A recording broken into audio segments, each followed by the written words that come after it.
Bab 168. Memang harus serbu, memang harus hajar. Prajurit api hitam. Prajurit misterius ini memiliki banyak legenda yang beredar di alam Kingsu. Pada saat ini, itu bukan lagi legenda, itu benar-benar muncul di hadapan semua orang. Semua orang di lapangan sedang menonton kavaleri ini.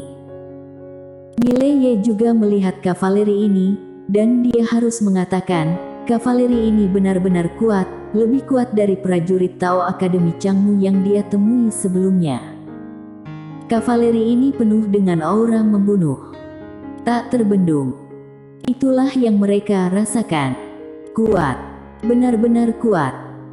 Pada saat ini, semua prajurit kerajaan Jiang menjadi pucat, dan banyak orang memiliki ekspresi ketakutan di mata mereka. Melihat pemandangan ini, wajah Nadia Jiang di tembok kota tiba-tiba muram.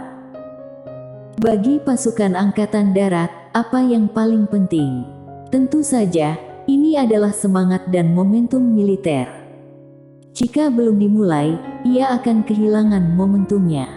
Setelah benar-benar bertarung, kemungkinan akan runtuh dengan satu sentuhan.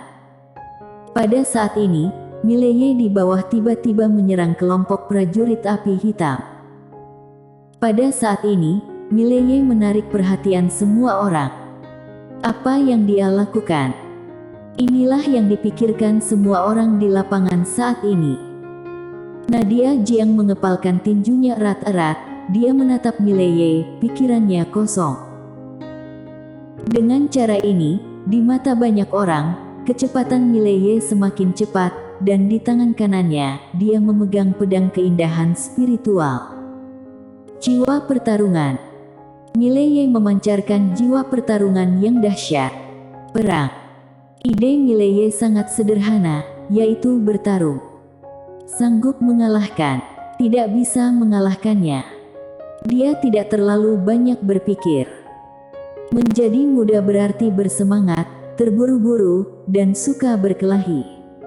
Kalau tidak bisa mengalahkannya baru lari.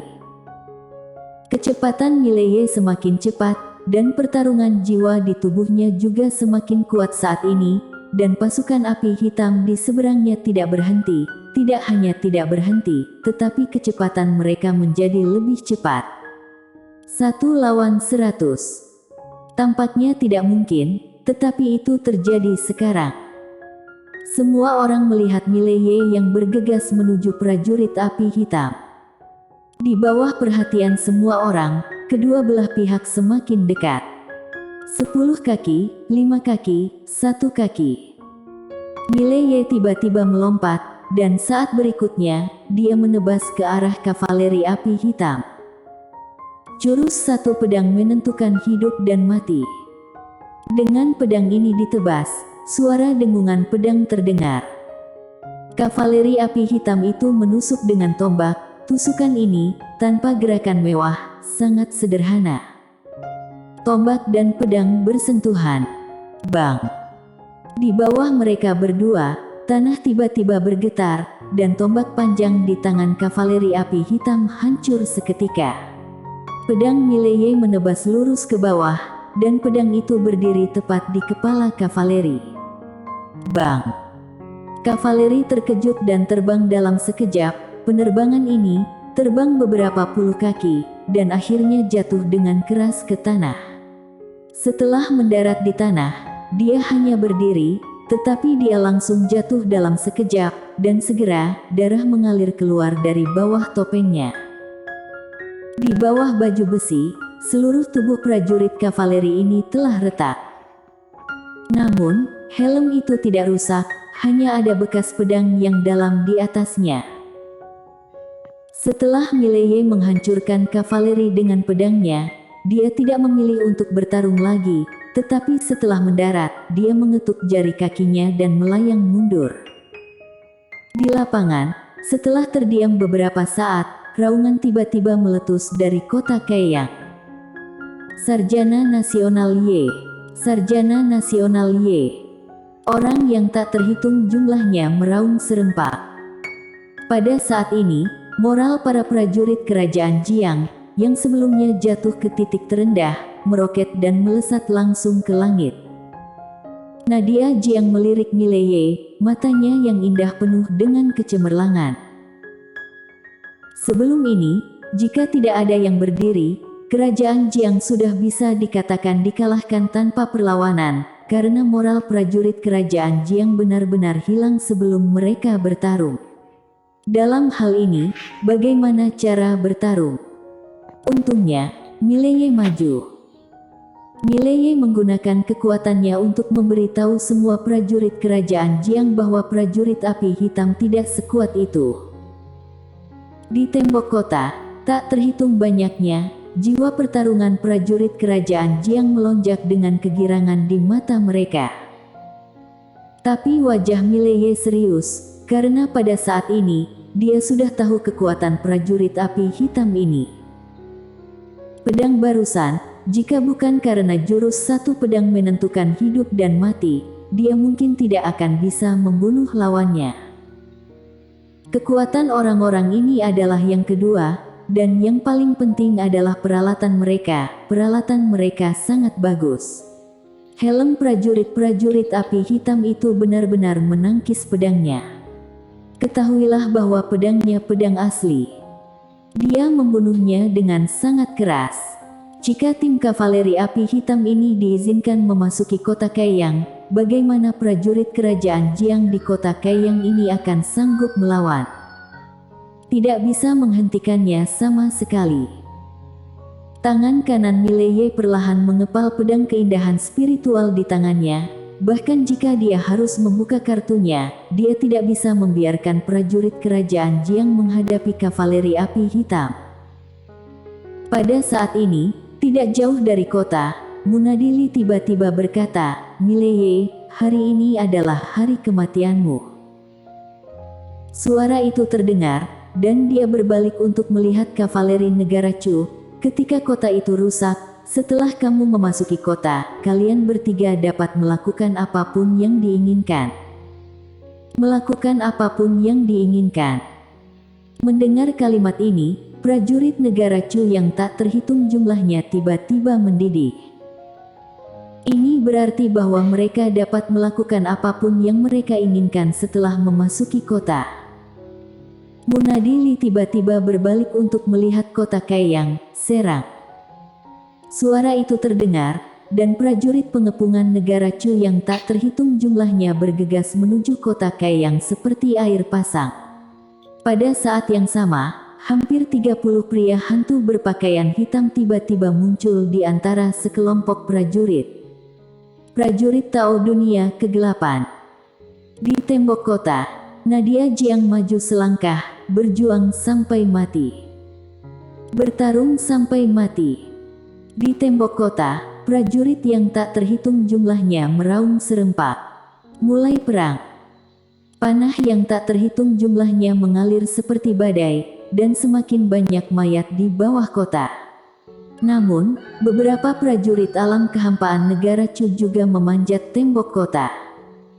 Selain itu, ada puluhan prajurit Tao Dunia Kegelapan, terutama prajurit Tao ini, setelah bergegas ke tembok kota. Beberapa prajurit kerajaan Jiang biasa tidak bisa menghentikan mereka, bahkan para pelayan siap mati yang dilatih oleh kerajaan Jiang tidak bisa menghentikan mereka. Tidak satu tingkat sama sekali. Selain Mileye, Jeffrey dan Agnes Ji sudah bergegas keluar. Mileye tidak menembak, perhatiannya tertuju pada sepasang kavaleri api hitam di bawah. Tim kavaleri api hitam ini belum menembak. Pada saat ini, beberapa bayangan langsung menuju gerbang kota Kaiyang. Kecepatan bayangan ini sangat cepat, dan mereka tiba di depan gerbang kota hampir seketika. Tetapi saat berikutnya, dengan cahaya pedang dari gerbang kota, beberapa bayangan mundur dengan keras pada saat yang sama. Di depan gerbang kota, Mileye muncul di sana pada waktu yang tidak diketahui, dan di depannya di kejauhan, berdiri 3 pria berjubah hitam. Mereka bertiga tidak memilih untuk bertarung dengan Mileye, tetapi mundur. Dilihat dari tembakan Mileye sebelumnya, mereka sangat jelas bahwa orang biasa sama sekali bukan lawan Mileye, dan mereka tidak akan melakukan pengorbanan yang tidak perlu. Mileye menghadap Munadili yang tidak jauh. Munadili mencibir, dia melihat ke samping, giliranmu untuk menembak.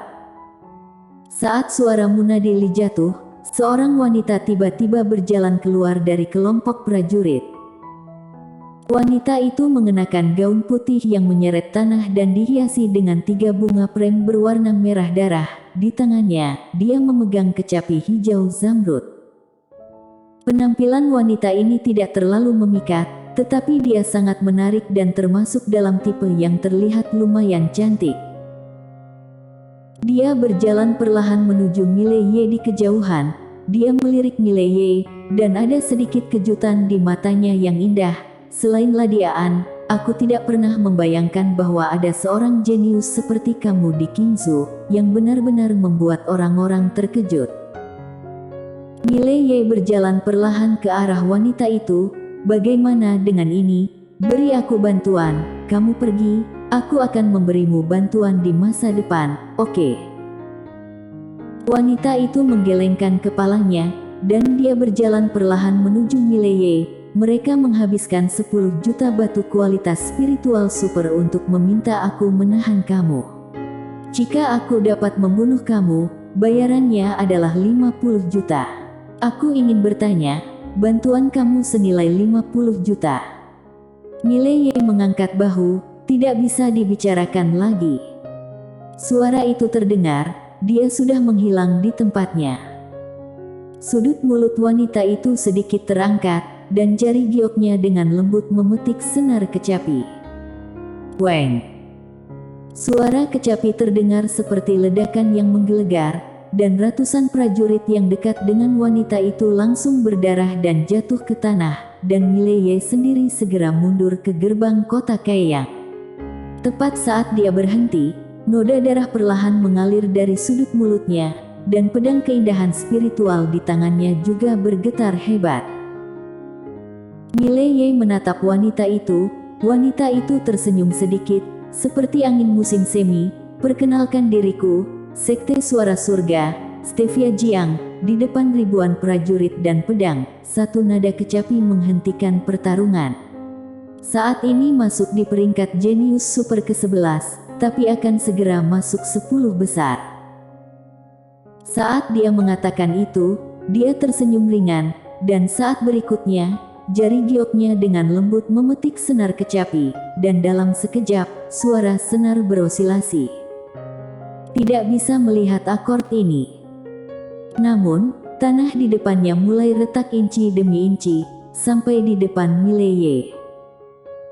Wajah Mileye tanpa ekspresi, dia menoleh sedikit, mengangkat tangannya dan menikam pedang, sedikit cahaya dingin muncul di ujung pedang. Jelek. Tubuh Mileye bergetar hebat. Di bawah kakinya, tanah mulai retak inci demi inci, dan menyebar dengan kecepatan yang sangat cepat. Dalam sekejap, banyak retakan muncul di tembok kota kiri dan kanan di belakangnya. Pada saat ini, Stevia Jiang tiba-tiba maju selangkah, berjalan dengan sangat anggun, jari gioknya dengan lembut memetik seutas tali di kecapi. Dalam sekejap, suara kecapi yang renyah dan merdu tiba-tiba terdengar di lapangan. Suaranya bagus, tetapi bagi Mileye, itu tidak diragukan lagi adalah penghancur. Dia tahu bahwa dia telah bertemu dengan seorang master sejati. Pada saat ini, dia tidak berani menyembunyikan kekuatannya lagi. Dia maju selangkah dan menusuk dengan pedang. Bang! Nada sebelumnya hancur seketika. Segera setelah itu, dia maju selangkah lagi, dan pedang lain menancap.